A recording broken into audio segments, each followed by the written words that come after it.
kamarites, thank you for tuning in. Ako po muli si Josepa dito sa Josepa, anong latest na nagatid sa inyo ng mga trending topic tungkol sa inyong mga favorite celebrity update. Ano na nga bang latest update dito kina Maymay Entrata at Edward Barber? Ito ang ating pag-uusapan ngayon dito sa aking latest video. Pero bago natin simulan ang nasabing update, ay magbasa muna tayo ng mga ilang komento ninyo dito sa aking mga video. Komento ni Danilet Alfelor. Etong komento ni Danilet. Natuwa naman ako, madam. Bakit? Kasi napansin mo ang comment ko. Wow! Ang sweet naman. Thank you, Danilet.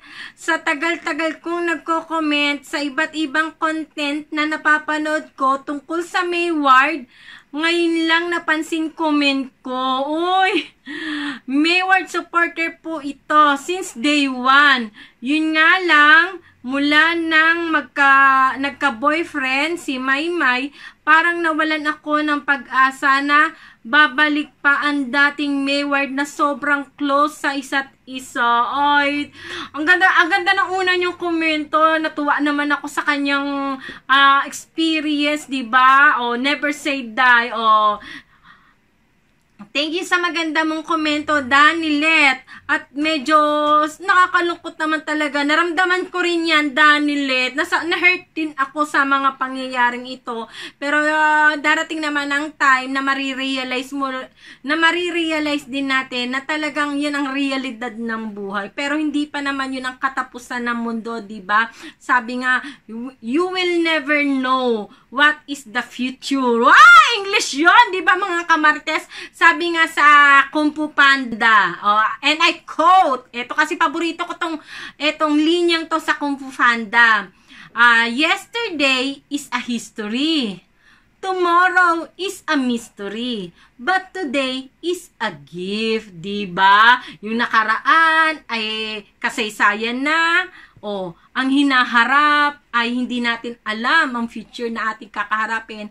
At kung ano yung ngayon, yun ang ating namnamin, diba? I-treasure. Yan, i-enjoy, diba? Na-enjoy natin yung past ng Mayward. Sobra na tayong nasayahan. Sobra tayong nag-enjoy. Kaya sobra din tayong nasaktan. Pero we will never know what is the future. Diba? Sa ngayon, na magagawa lang natin ay maging masaya tayo. Ano yun? Ay, motor. Pasensya na kayo. Motor, akala ko yung paglalaro ng anak ko sa computer. Motor pala. Hindi naman natin, wala tuloy ako dahil sa motor, mga kamarites. Ito, hindi natin alam ang future, diba? Sa ngayon na magagawa lang natin, maging masaya muna tayo kung saan masaya si Maymay Entrata dahil nahanap niya ang kanyang love na ngayon kanyang boyfriend na si Aaron. Samantalang ito si Edward Barber ay ini-enjoy naman niya ang kanyang youthful. Edward Barber is only 22 years old. Wag natin i-rush, diba? Hayaan muna natin i-enjoy ni Edward, 22 pa lang siya, ang kanyang pagka-youth para makakuha siya ng maraming karanasan, experience, para mas lalo siyang mag-mature, diba? Huwag natin i-rush. Bata pa naman si Edward. Si Maymay Entrata is 25 years old na. Diba? 25 years old. Yung ibang kabataan na ganyan 25 years old, inanay na. Diba? At least sa age ni Maymay, may boyfriend na siya.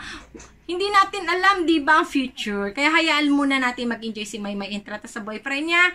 At ganun din naman si Edward, hayaan natin mag-grow siya para mag-mature siya, diba? Salamat sa napakaganda mong komento, Danilet, okay? Yan, pinalampas ko muna yung mga motor na dumaraan, yung mga tricycle na dumaraan dahil ang aming bahay ay nasa tabi lang ng kalsada. Eto, komento naman ni Jenilyn Jordan. Hi, madam. Good day. Huwag ka na nagsalita ng dalawa. Hanapin mo na lang ang video na hawak ni Edward. Yung bata na hawak kasi anak raw nilang dalawa. Ninong dalawa? Yan ang nangyari. Si Maymay Entrata at Edward Barber, may anak sila. Oy! bata pa ni Edward, uy. Bago nabubuo yun, bago lumalabas yun, 9 months. Ano ba naman, nakita nyo bang nagbuntis si Maymay Entrata? Mula naman nang lumabas siya sa PBB, hindi na nabakante ang schedule ni Maymay Entrata. Nakita nyo bang lumaki ang tiyan ng batang ito? Harak ka, Jeneline Jordan. Ang nakikita kong hawak ng dalawang bata, ni Maymay Entrata at ni Edward Barber na mga bata, anak yun na mga nakakasalamuha nila sa kanilang trabaho. Anak ng singer sa mga concert nila, sa mga photoshoot. Pero wala pang anak si Maymay Entrata at Edward Barber. Ano ka, Diyos ko po, Jeneline, ano ba, sa mo ba nabasa ito? Sa mo ba narinig ito? Ano mo nga, comment mo nga, Jeneline Jordan. Huwag masyado nagpapaniwala sa mga nababasa mo, lalo na sa plaza. Baka naman ito para lang pocketbook, diba? O kaya chismisan lang sa plaza, iyon na agad pinaniwalaan, Jeneline. Eto, Jeneline Jordan, wala pa pong anak si Maymay Entrata. May boyfriend po siya, pero wala pa po siyang anak. At ganun din po si Edward Barber. Kahit single po siya, wala rin po siyang anak. Okay? Eto, last na komento na ating babasahin. Sana klaro na sa'yo, Jeneline. Never pa nabubuntis itong si Maymay Entrata. Last na komento ang ating babasahin. Komento ni Gloria Marabel. Wow, yung kuya ni Maymay magkabebe na at kaming mga fans ng Mayward naghihintay na magkakaroon na din sila ng baby. Baby. Ano ba ito? Hindi ko maintindihan ang mga comment minsan ng aking mga kamarites. Ulitin ko nga, Gloria Maribel. Wow, yung kuya ni Maymay magkaka-baby na. At kaming mga fan ng Mayward, naghihintay na magkakaroon na din sila ng baby. Yung mayroon na silang lalambingin. Wow, masaya kami. Soon, Mayward. Diba? Lahat tayo excited na magkaroon ng baby itong si Maymay Entrata at Edward Barber. Pero kung kailan, sa takdang panahon.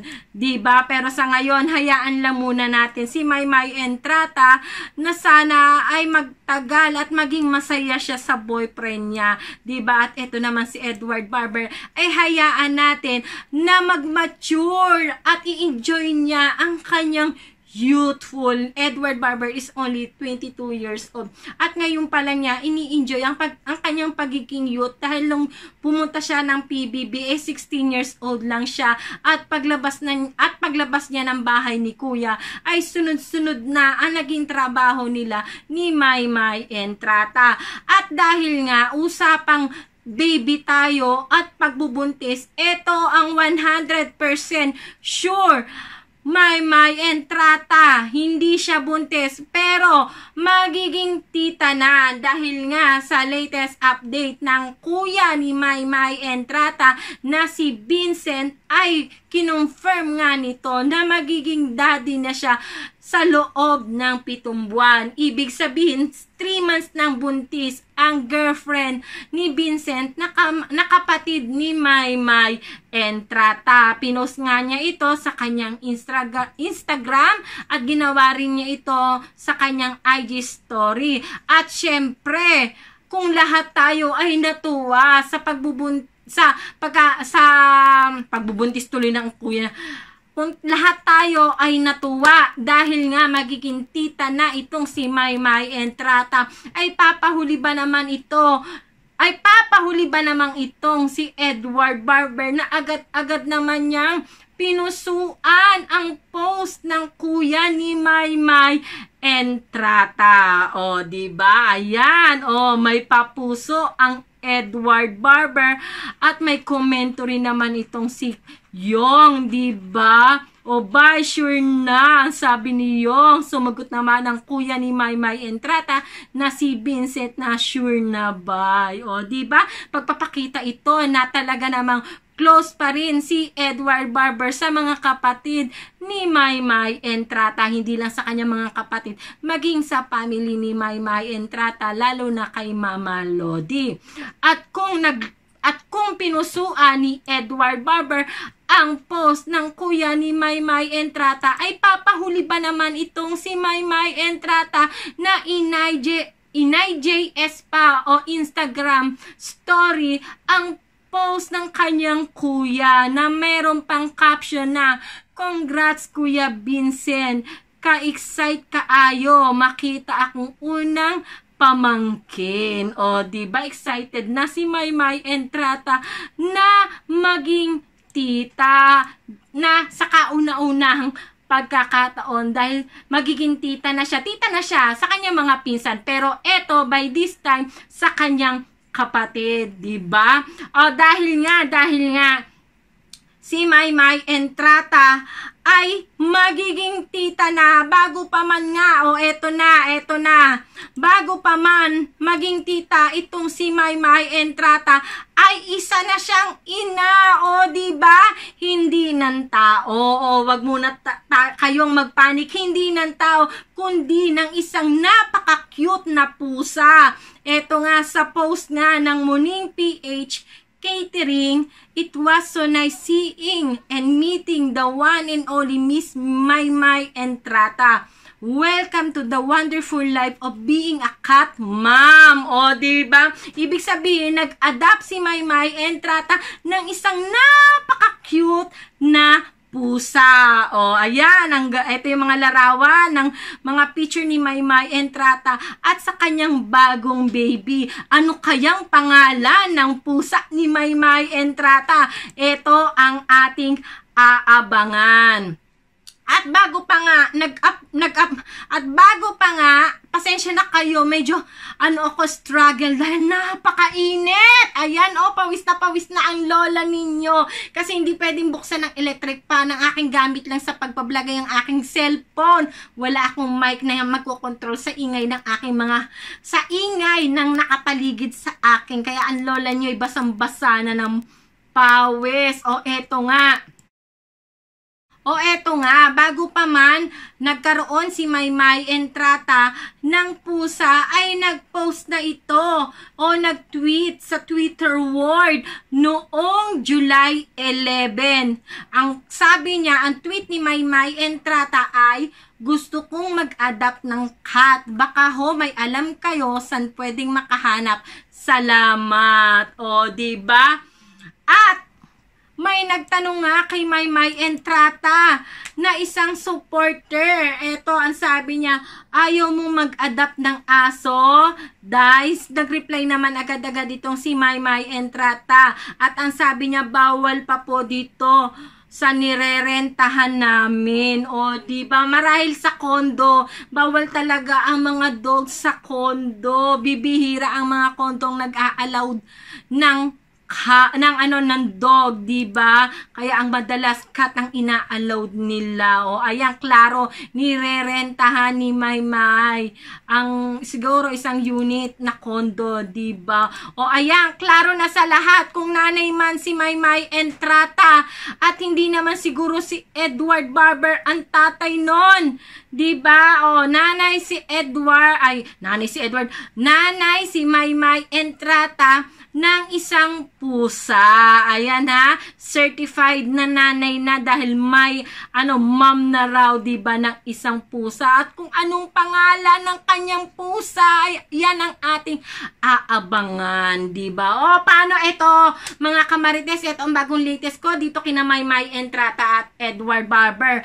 O, eto nga, sa tingin ninyo ang pangalan ng pusa ni Maymay Entrata? I-comment nyo na yan. At ito ang higit sa lahat, dahil nga sa nalalapit na pagiging tatay ng kapatid ni Maymay Entrata, ano ang sa tingin ninyo? Maging ninong kaya si Edward Barber ng kauna-unahang pamangkin ni Maymay Entrata? I-comment nyo na yan at yan ang ating pag-uusapan sa susunod kong mga video. O, paano mga kamarites? Maraming salamat sa lahat ng inyong napakagagandang komento sa aking mga video na lalong nagpapa-expire sa akin para ipagpatuloy ko ang pag-update dito kina Maymay Entrata at Edward Barber na mas kilala natin sa tambalang Mayward. Sa mga hindi pa nakasubscribe dyan at gusto na lagi magkaroon ng update dito kina Maymay Entrata at Edward Barber, huwag nyo kalimutang mag-subscribe, i-click ang bell button para lagi kayong updated sa mga latest video ko. O, paano mga kamarites? Hanggang sa susunod na update kina Maymay Entrata at Edward Barber. Ako po muli si Josepa. Ako po muli si Josepa. Hanggang sa muli. Paalam!